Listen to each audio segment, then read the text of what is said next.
இந்த பத்திலை கஷாயத்தில் இருக்க வேண்டிய முக்கியமான இலை என்ன அப்படின்னா தும்பை இருக்கணுங்க, நொச்சி இருக்கணுங்க. இது 2 இருந்தால் புழு இருக்காதுங்க. எந்த பூச்சியும் வரக்கூடாதுன்னா அடுத்த மற்ற இலைகள் இருக்குது. எதெல்லாம் இருக்குது? முக்கியமாக கொய்யா இலை, நாட்டு சீத்தா, 3வது ஊமத்தை. இந்த இலையை இதோட வேறு எந்த வேப்ப இலை, புங்க இலையெல்லாம் சேர்த்துக்கலாம். இது ரொம்ப அடிப்படையாக இருக்க வேண்டிய இலை. இதை எப்படி அரைக்கலாம்? செய்ய நிறைய பேர் சிரமப்படுறாங்க. உங்கள் வீட்டில் ஒரு பானை இருந்தால் ஒரு 3/4 பானை தண்ணியை நிறச்சிட்டு கொதிக்க விடுங்க. ஒரு கைப்பிடி இலையை அள்ளி அதுக்குள்ளே போட்டு அமுக்கி விடுங்க.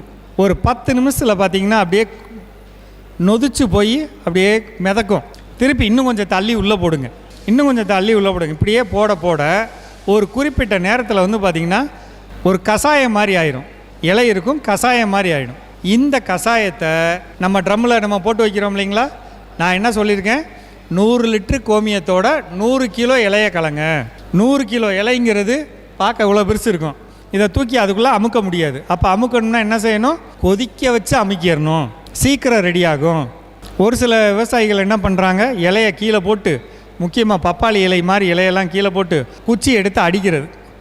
அடித்து அந்த நரம்பெல்லாம் பிச்சு விட்றது. பிச்சு விட்டதுக்கப்புறம் தூக்கி உள்ளே அமுக்கிறது. அப்பையும் அமுங்கும். இதெல்லாம் கஷ்டப்பட்டு செஞ்சிட்றீங்கள. எங்கே தப்பு பண்ணுறோம்? மூடி வைக்க மாட்டேங்கிறோம். அந்த காற்றுல அந்த ஆவியெல்லாம் வெளியே போயிடுது. அடித்தாலும் கேட்க மாட்டேங்குது.